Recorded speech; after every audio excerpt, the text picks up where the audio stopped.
Bienvenidos y welcome to the Biz Bruja podcast, where we're claiming our powerful intuition, our sacred medicina, embracing our magic and healing ancestral patterns, invoke powerful creations in our own well-being, our lives, familias, community, and our businesses. Remembering that our businesses are so important at this time. I'm the creatrix of this blogcast, the Biz Bruja herself, Vanessa Codorniu, a modern-day bruja, fourth-generation psychic medium, clinical hypnotist, energy healer, and soul biz mentor and coach. An Argentine-American who started reading adults at 16, became a professional intuitive at 22, and now guides creatives, intuitives, healers, and entrepreneurs to break through fears, connect to the practical power of their intuition so they can serve the world powerfully. Hello, everyone. Thank you so much for making it onto my website, The Biz Bruja. My name is Vanessa Codorniu, and I am a bilingual Latinx brujita. What does that mean? To me, reclaiming the word bruja has meant owning my heritage, owning my upbringing. Since I'm a little girl, my mom, Maricris Codorniu Molini, she used to call me mi brujita, mi brujita. I grew up in a home that thankfully supported my intuition. We talked about los sueños, which are dreams. And when I would share with my mom or my family any insights or any thoughts I had, they usually supported me, unless, of course, it was about their marriage or the family, and I would be seen as critical or something like that. But I was really blessed to have that support within the home. Our South American background made way for being Catholic religiously, and at the same time, believing in espíritus, espiritismo, prayers, candles, limpias, which are cleansings, energy work. I grew up watching my grandmothers on both sides, including my mom, pulling energies out of people's body, cleaning up or clearing up this empacho. And empacho is something that affects your stomach, right? Usually when you eat too many sugars or sweets or something like that. It can also mean when there are energies around you that you can't stomach, and so it affects your energy. And so I grew up in the middle of all of that. In New York City, right? So I came to the United States at around 1 year old. And as I was growing up and learning how to speak English, learning how to navigate the world, I knew that we have this amazing connection with God, the universe, the light within, the light without, whatever you want to call it. And as I observed my mom going to get readings or giving readings, she didn't do it professionally, right? I'm the first one who's done it professionally, but she did it privately for her friends.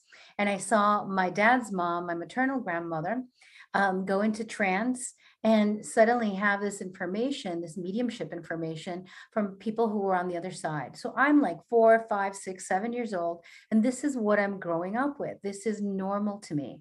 Now, I was told not to tell other people, but as I grew older, I got to about 16 years old, and I saw people around me getting readings, but things weren't really changing, right? So I started to understand in my teens that you could be really powerfully intuitive, you could know a lot, and yet still keep repeating patrones or patterns of behavior. And a lot of times when I was observing it, even back then as a teenager, I saw that we were repeating these ancestral patterns from like my grandmother, my great grandmother. The more I dug around, I realized that some of my reactions were based on ancestral patterns that I was trying to break. But back then, of course, we didn't have a language for it. And so I understood at a young age that one, we're made of energy, that we live even after we've left our bodies, that there's always communication, especially with loved ones after they've crossed over, that we are guided by angels, by guides that love us, and that part of our journey on earth is to evolve. And so when we're getting, tested by like repeating patterns or repeating situations, same guy, same girl, different face, different name, it's not necessarily that God or the universe is testing us. It's just that we are spinning in the same pattern until we get to a point where enough is enough. We either get the support that we need or we have some sort of breakthrough on our own that allows us to see it for what it is and to stop thinking that our identity is actually the pattern. And what do I mean by this? So some people come to me and they're like, Vanessa, I am a generations and generations of single moms. We are never going to have our partner. We're never going to be able to break through this curse or whatever it is. I've given up. I'm not going to have a partner. And of course, when I go into clinical hypnosis, spiritual hypnosis that I do, we start to see in the subconscious that there are these patterns from generation to generation. And the conscious mind has adopted them as true, and yet they're not. And so the stories that have been passed on are actual experiences of people who've lived them in our family. And so we've adopted them as true. The thing is, they do not have to be true for us. And so, born into espiritismo, born into honoring spirituality and intuition, I started to notice in my teens and in my 20s, I was like, I got to break the patterns. And so I started to gravitate towards hypnosis. Now, at 16, I brought home a Ouija board and I had already tested it out. People had been like calling me over, and it was at High School LaGuardia of Music and Art in Manhattan. They had called me over and been like, hey, there's a spirit here trying to tell you something. So I'd come home and I'd be like, Mom, this spirit told me that this is going to happen. And she'd be like, ay, okay, por favor. And so it wound up happening. And she's like, get me that Ouija board and bring it home. We're going to play with this. We're going to study it. Now, my mom was a journalist, a poet. She was a radio personality, and she started her own magazine in Buenos Aires, Argentina. She left pretty early because she decided she really wanted to have a family and came to the United States with my dad. And then, 4 of us. So she dedicated her journalistic pursuits to, I guess, debunking or proving that this Ouija board was or was not coming through and giving me information. So we brought it home, and my mom sat me down in the kitchen. It was just us. She actually put a blindfold over my eyes. Yes, she did. Yes, she did. My mom put a blindfold over my eyes. I could not see a damn thing. I think it was a tie, but I'm not sure. And then she flipped it over a couple of times, just in case. She said I had unconsciously memorized the board.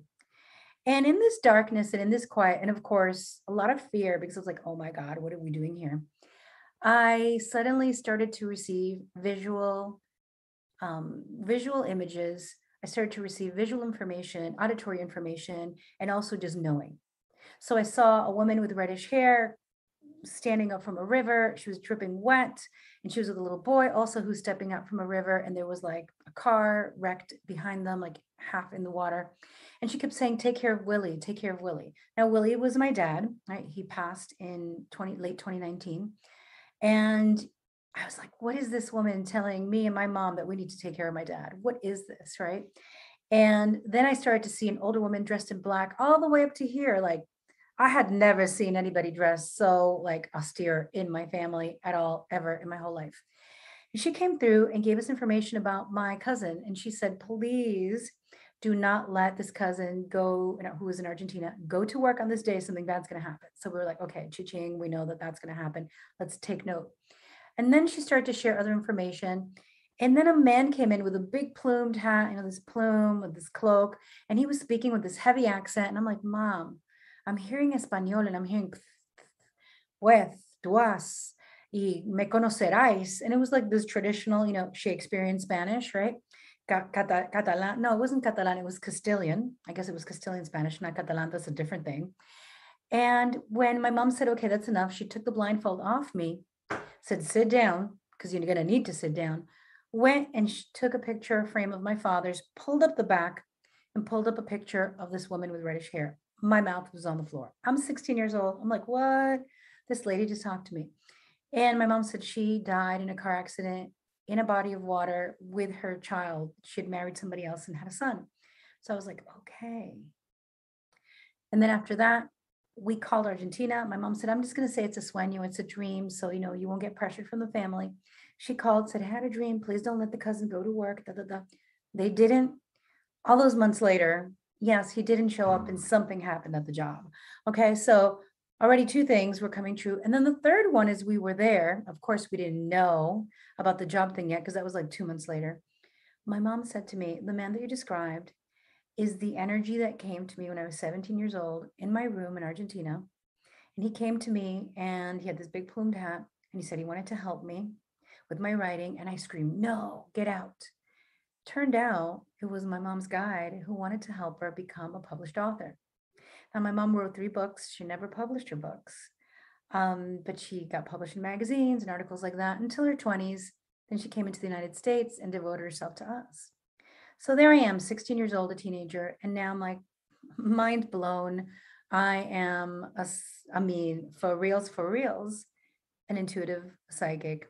I'm picking up information even blindfolded. So I read my dad on his business. Next thing you know, I'm reading all these, you know, Latino businessmen that my dad's bringing over for free as like community support, community, giving back to the community. And, I'm 16 years old. I don't know anything about business. I don't really know much about what I'm receiving and hearing. I'm just like, okay, this is what I'm receiving. This is what I'm receiving. I knew then, even at that point, because I teach now, I teach Nacimos Mágicas, Born Magical, my 8-week intuitive journey to reclaim our ancestral intuition and ancestral gifts. I knew even then that you're not supposed to add meaning to things. So I was just delivering the thing as I got it. And after that, after a while of reading people for free, I just didn't want to do it anymore. I was an older sister. I was in high school. I was falling in love. I'm like, can I be a kid? Can I be a teenager? And so I told my mom I lost my gifts. Of course, I did not. And as I got older, there were different things that happened. There's another thing that happened where my debate coach, even though I was a debate, my partner and I won over and over again at Marist College. He didn't want to take us to the nationals. He was like, a woman will never win. And, it was like a long time ago, people. And he wanted to take his 2 boys, the guys he loved. And I went to cry in the grotto of the school. It was a Virgin Mary. I was there praying, crying. And I heard very clearly, you've got to go. You and your partner are going to be 5th in the country, top 5. So I called my mom. I was like, oh my God, I was in the grotto. Virgin Mary told me. And she's like, okay, we'll pay for your ticket to go to Colorado Air Force Academy. And then I go and I talk to my partner and I'm like, yo, my parents are going to pay my ticket. We got to go. This is going to happen. We'll be top 5 in the country. He's like, you're crazy, but I'll go with you. Good old Tom. And then I went and spoke with my coach and I was like, you got to let me, I'm a Latina from Queens. You don't understand. We're immigrants. This is our first generation. Like I have no family here to help me do anything. I need to go. I need to do this.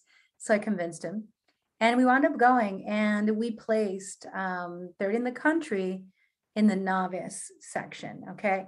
There were over 300, 400 teams there. We debated a lot of bigger schools. And so I remember walking down those steps when they called our names for 3rd in the country novice level. It was just mind blowing. Like I realized my intuition was even serving me in that. Now, there are a lot of times I didn't listen to my intuition. There were times when I was living in Manhattan, Upper West Side by myself, and I was working in casting and film where it was like, do not let that man come up to your apartment. Do not. So the guy that I was dating a couple of times already had come up by himself, left his jacket there, and we were out and I had decided to tell him, I don't want to date you anymore. He's like, oh, but my jacket, my higher self is like, yo, do not let him come to the room. Do not let him come to your studio. I did not want to be seen as, I don't know, crazy, weird, wacky. I guess I wanted to be a good girl. I was in my early 20s and Latinas, we were raised to be damitas, right? Good girls, all of this. And even though I lived on my own and I moved out, even though my parents didn't want me to, I think there was still a part of me that wanted to people please. And unfortunately, he did attack me. And I learned such a powerful lesson.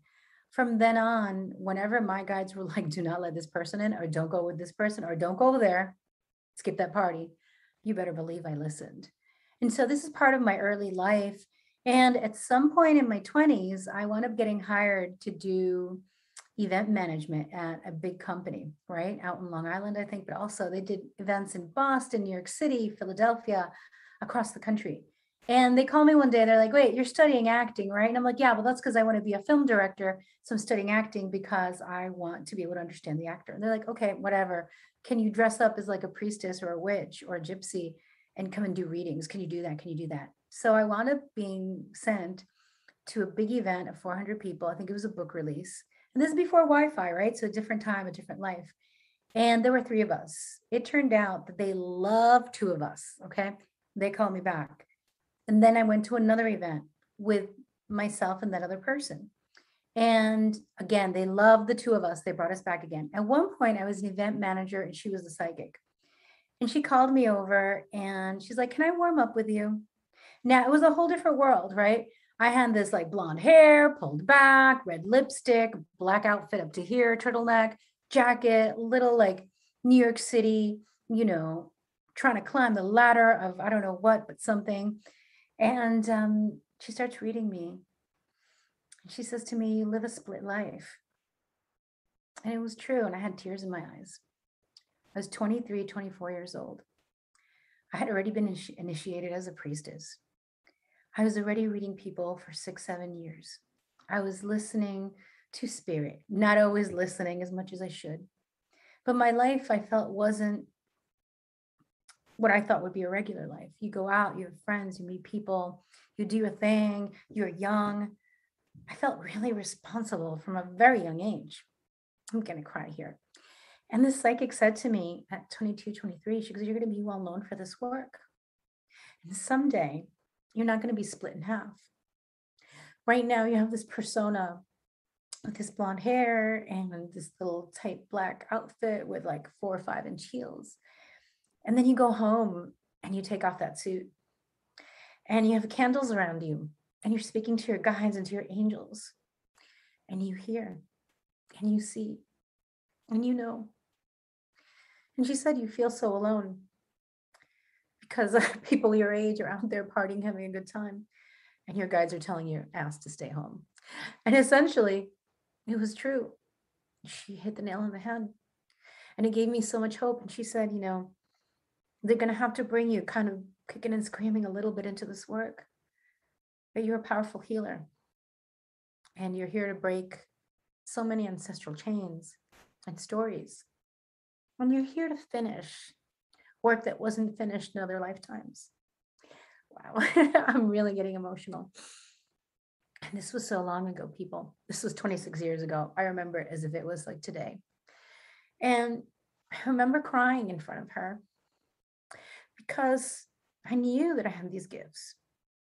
I knew that my mom had them, that my grandmothers had them. My grandfather had a guide. My other grandfather was dabbling in hypnosis. And he used to, I found out recently, a couple of years ago, after, everybody had passed, that he used to use hypnosis to guide my grandmother into a trance. And she used to give all this information from the subconscious space, right? Or the superconscious space, the higher self space. And when she said these things to me, they made sense, but I didn't know, how was I going to go? This 23-year-old who was terrified of getting married and getting proposed a lot, who was so far from her family. My family had moved to Miami. I stayed in New York. We had to leave NYU because parents got mad that I left home and got me out of school. How is I going to become this that she was telling me? How is I going to become this psychic medium, this teacher, this writer, this healer? And what I've learned over time is that it's step by step, bit by bit. I look back now in my life and there are so many moments that I wanted to give up. In fact, she was right. I was dragged into this path, like a little bit kicking and screaming.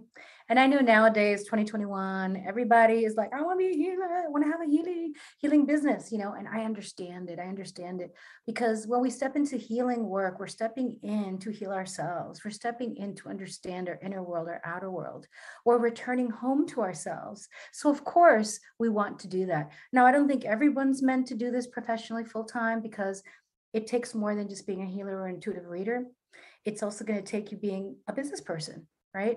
Because a business person or an entrepreneur approaches a problem differently from a healer. Just want you to know.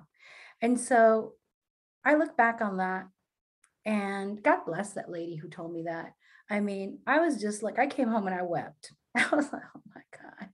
And, 23 years old and everybody's inviting you out drinking. They're getting mad at you because you're not doing drugs with them. And I'm not, these are people who had jobs and who were doing well and were in school, but they were like, "Party, girl, party." Meanwhile, my spirits were like, "Chica, quieta, grounded, girl, grounded, limpia, clear channel."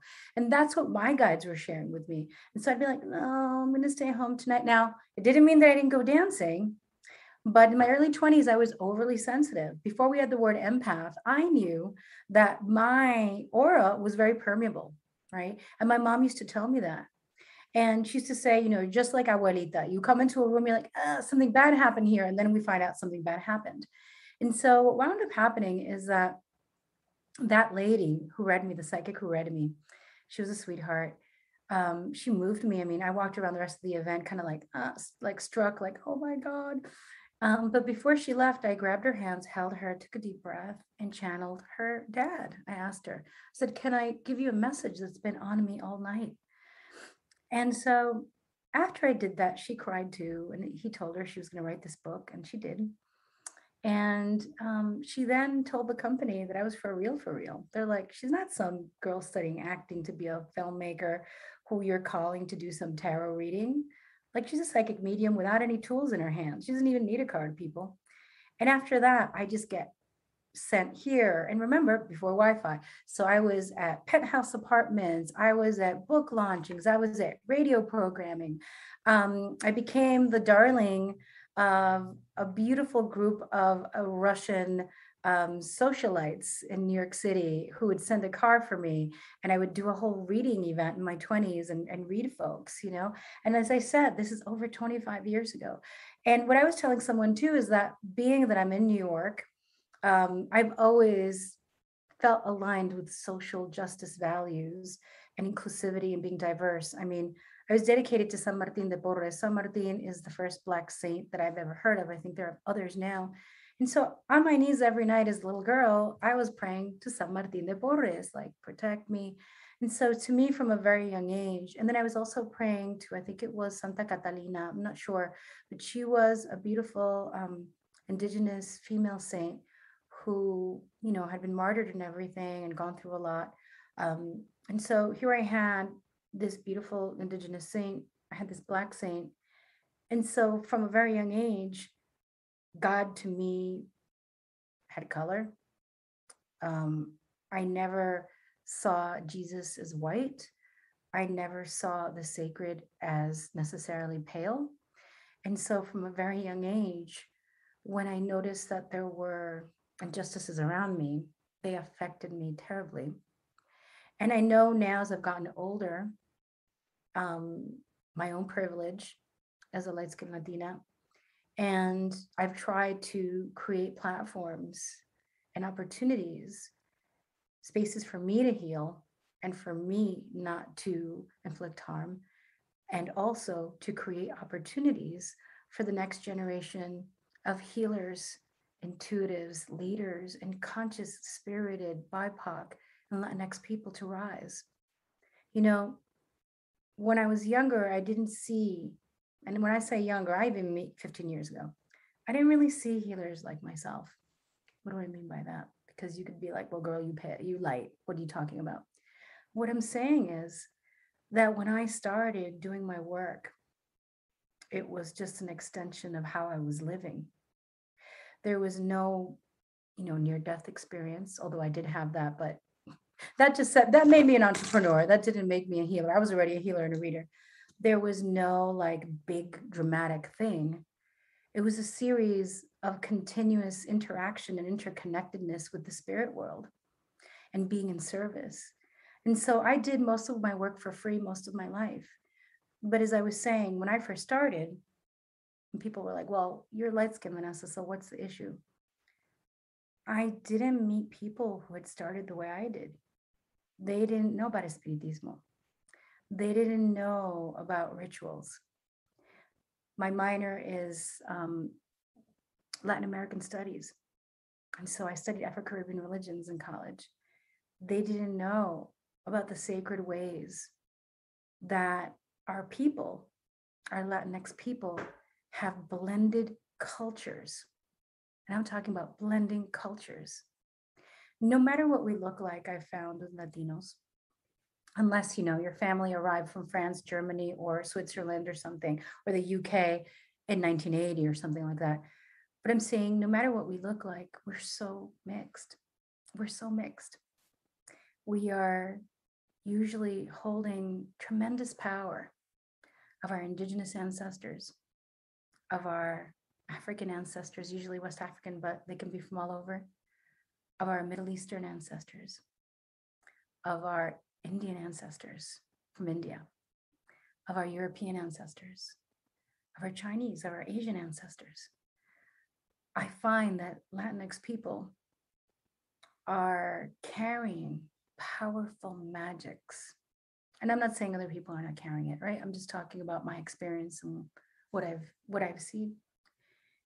And so magic and social justice, reclaiming our intuition, they're not opposite. You know, I was blessed to read Starhawk. Starhawk is a priestess. She's a white woman, a Jewish woman, and she's also a professor. Maybe she's in her late 70s now. But she wrote a book at 26, The Spiral Dance, which talks about Wicca, earth paganism, like earth religion. And I was lucky enough in my 20s to take a workshop with her in New York City. And she combined magic and activism, magical activism. Now, she's not the first. Our peoples were doing this years and years and years and years. They were probably doing it in the caves. They were doing it before war. They were doing it to keep the peace. And so now it's really trendy on social media and TikTok and all these different spaces.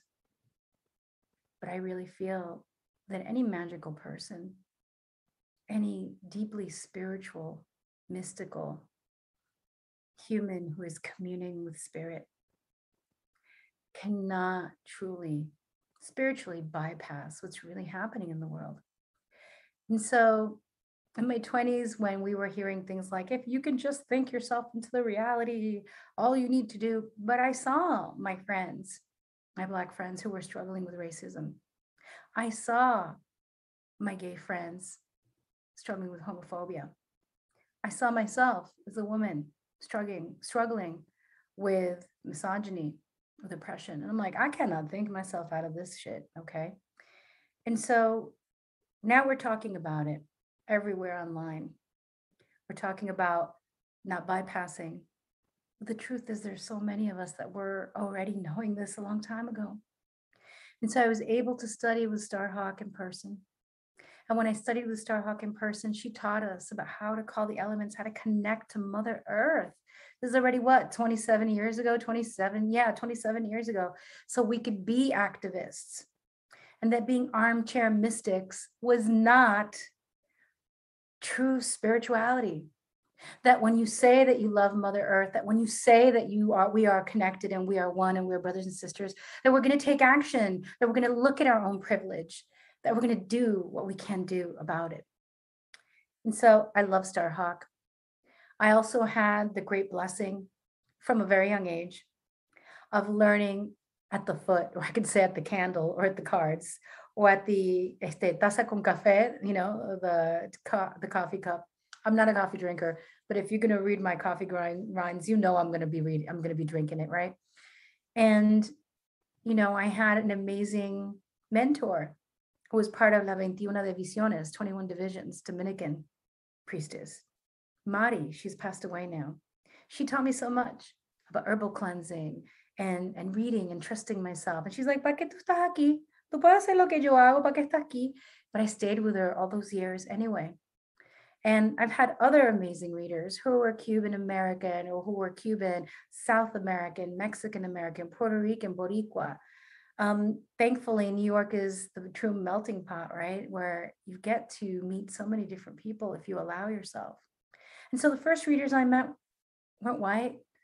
They were the whole rainbow of the Latinx community. And that's what I grew up on. And so there were altars in my home since I'm a little girl with really tall saints, okay? I have a San Lázaro that my brother, who passed away last year, he had, and it's still in the closet waiting for me. They wrapped him up. I got to go get him in Miami.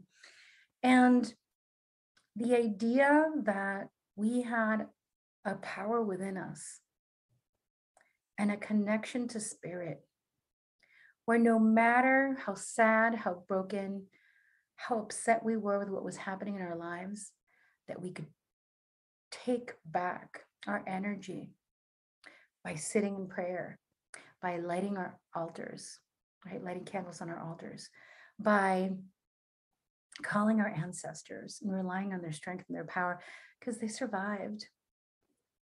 And that's what I grew up with. I mean, I also grew up with dysfunction and my parents had a lot of fights, but I have to honor the fact that the spirituality was strong. And even when I went to Argentina and I was overwhelmed talking to my grandparents, it's like, oh my God, I did a past life regression. I went back to 5 lives. I was like 19. My grandparents were laughing. They're like, you think you invented reincarnation? Let us tell you our stories. They were like in their 60s and, I think, yeah, probably 60s. And so I was blessed that it was a normal thing. And I was blessed that I had really great teachers that intertwined magic and personal empowerment as a tool for collective empowerment. And so, as I said before, I know that it looks like it's all new, everybody's jumping around. No, it's older than I am. This shit is ancient and it's been happening. And I was not only blessed to sit with so many teachers of so many paths. I studied with Dr. Marta Moreno Vega, and she wrote the book, The Altar of My Soul. And she is an Afro-Latina who discovered her hidden heritage and got initiated into Santeria, Regla de Ocha in Cuba at some point. And I'm so incredibly indebted to her. I think I studied with her I think it's 18 years ago, 19 years ago. And she recognized me even as I sat in her class. She was like, witch, what is witch? Vanessa, can you define it? I was like, oh shit, me ve, she sees me. And so to me, the word bruja is an empowering word that I want to take back. The colonization of the world, right? Because white tribes colonized white tribes, European countries colonized European countries. And then they got so good at it that they went everywhere else, right? That's the truth. And our colonized peoples across the world have been told that their powers are demonic. And I'm talking about powers of intuition, of healing, powers of sensuality, powers of regeneration, because we can regenerate through sensuality. We can regenerate through dance. We can regenerate through the arts, through poetry, self-expression. And so we've been through this journey for hundreds, probably thousands of years of oppression. And so I ask you, if you're on this path and you're still listening to this, when you are working on your healing, when you are developing your candle magic, to remember that you're doing it not just for yourself. You're doing it for your abuelas, your bisabuelas, tatarabuelas, tatarabuelas, like going back. And that you're doing it for the future generations. Don't let learning about healing and spirituality, ser una bruja, don't let it be a trend. Don't let it be cute that you have a cute little black hat or really amazing sharp black nails or really cool makeup. And the aesthetic is beautiful. But I do want to add this. A lot of the modern day aesthetic for what a witch is or what a bruja is was created, okay, during the 400 years of the burning times in Europe. And through the paintings that were created at that time and the printings and the etchings that they did, where brujas are seen as sinister women mostly. And there's this like very eerie energy about them. See, when I think of a bruja, we could be dressed in black if we want. We could have a hat if we want. We could do whatever the F we want. That's why we're a bruja. But I never saw it as something eerie. So I don't really kind of get it sometimes. I never saw it as something creepy. Being a bruja to me is the most natural thing in the world. You take a breath and it's like, hey, Earth, I'm back. And you come back. Hey, Mom. Hola. Hey, Papi. Good to see you again. We're going to play it differently this time. I'm going to be your kid. We're saying hello again to Mother Earth, to Pachamama. We're saying hello again to a world that needs so much healing. And understanding that because we've incarnated so many times, we also have karma. And so we're returning. And in that moment when we remember who we truly are And it could take a lot of moments, right? Because I remembered myself, but shit, I still had to deal with all the modern trauma I had. Let's not talk about past lives, right? And all that, and ancestral patterns. But being a bruja is not just a trend, it is a way of life. And it implies to me, and it is a deep invitation for us to clear everything within us that is not true, that is not real, right? What we've been told about what is to be female or male, or that we must be binary, or that we must look this way or act this way. To clear away everything that is not us. To allow ourselves to truly be who we are. To allow ourselves to show up in our shadow, in our light. And the more that we love ourselves as we are, the more compassion we'll have for others. The more boundaries we'll also create, right? Because we're just not going to put up with that anymore. But to me, Bruja was never scary. And I never, ever felt, and let me tell you, I am skilled at candle work. I've been doing this shit for 25 years in this life, people. I got jars in the freezer. No, I'm kidding. When I moved, I cleaned them out and got rid of them. But what I'm saying is, all these eerie images and this power throwing, like, watch out, my ancestors will get your ass. Like, they're so funny and they're so cute. They're great. They're humorous. But are we really here to harm each other? Are we really here to continue the story where sister is pitted against sister, where men are pitted against men, or we're pitted against anybody who's different looking than us or different thinking than us? Or is the Bruja's role one of connection, of networking? You know, modern day spirituality and the commodification, commodification of it has created this space where I see all these people. Oh, I have to breathe. I have to really process. Oh, I don't know how to be spiritual and be in the world, like all the things, right? And I'm not trying to put that down if you're going through that phase, okay? Because I went through that phase. But when you really think about people who are spiritual, if you think about a curandera back in the day, if you think about a shaman back in the day, and we're talking about a good one, right? Who's serving the community. You think they were in the mountain going, oh my God, I have to process, the Spaniards are coming? No. They were probably there. Come on, let's do this. Let's do that. Wow. Give me eye of newt. No, that's a European thing. But I was like, dame cola de lagartijo, right? But I'm just saying, we were in action. It was spirit in action. A bruja is spirit in action. It's not you're in a mountaintop, oh, like, ay, Dios mío, el mundo está para la mierda. The world is going to hell. It's going to shit. I mean, we have those moments. Trust me, I have the moments where I want to run away to an island and just write books and just say goodbye to everything. And then there are other moments where I love humanity and I love us so much that I'm grateful for the opportunity to be here right now, as hard as it's been. And so remember, curanderas were in action. They were like, Anita, la hija de Paca is going to have a baby. Let's go. She's bringing the hot water. This one's bringing that. The other one's like, bueno, Lulu, come on, bring this, bring that. We were hooking it up. If somebody had something, they shared it with the person who didn't. If somebody knew how to do something, they did something to help the people that didn't have it. And so you can be any kind of bruja you want. You want to be a glam bruja. You want to be a goth bruja. You want to be whatever kind of kitchen witch, a bitch witch, lo que sea. But just remember, we have the power to transform. We have the power to change. We have the power to connect. We understand the elements within, without. We understand that we can be a force for good in our community. We understand that we've been here before and we've seen this shit, and now we can do it different. So I'm going to challenge you to do things differently. I'm going to challenge you to look at yourself and, yes, look at the privileges that we've had and how can we support.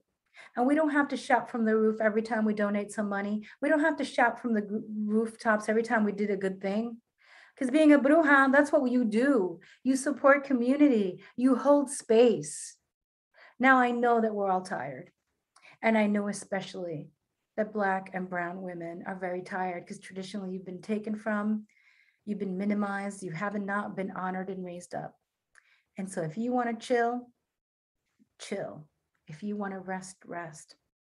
Do what you need to do. Now, I'm not saying everybody else can't rest, but I'm saying that I understand that in the last 2 years of this pandemic, with what's happened with Black Lives Matter and seeing so many Black folk being killed, and it's not new, we've been seeing this, that if you need that time to drop in and use your Bruja magic to heal yourself, you do what you want to do. And for the other Brujas who have some privileges, remember that these privileges are so we can hold our communities that include all sexes, all genders, all races, all religions. And I'll tell you, like, I'm not mad at people who are Orthodox in any way. I'm not going to crucify them, and I don't judge them, because maybe this is the life they get to be Orthodox. And maybe I already had that life. And I was like, no quiero volver a eso. I'm not going back to that. Right? Everybody's different. Everybody's on their own journey. If you're going to call yourself a Bruja, know that there are lineages. Know that there's so many of us. Know that some of us had to be hidden. Some of us dress in suits and we're corporate. Some of us are lawyers. Some of us are kitchen witches. Some of us are single moms. Some of us are online. Tons of us are offline. And that not everyone who's on a broom is really a witch. Entonces, allow yourself to be the witch you want to be. Thank you.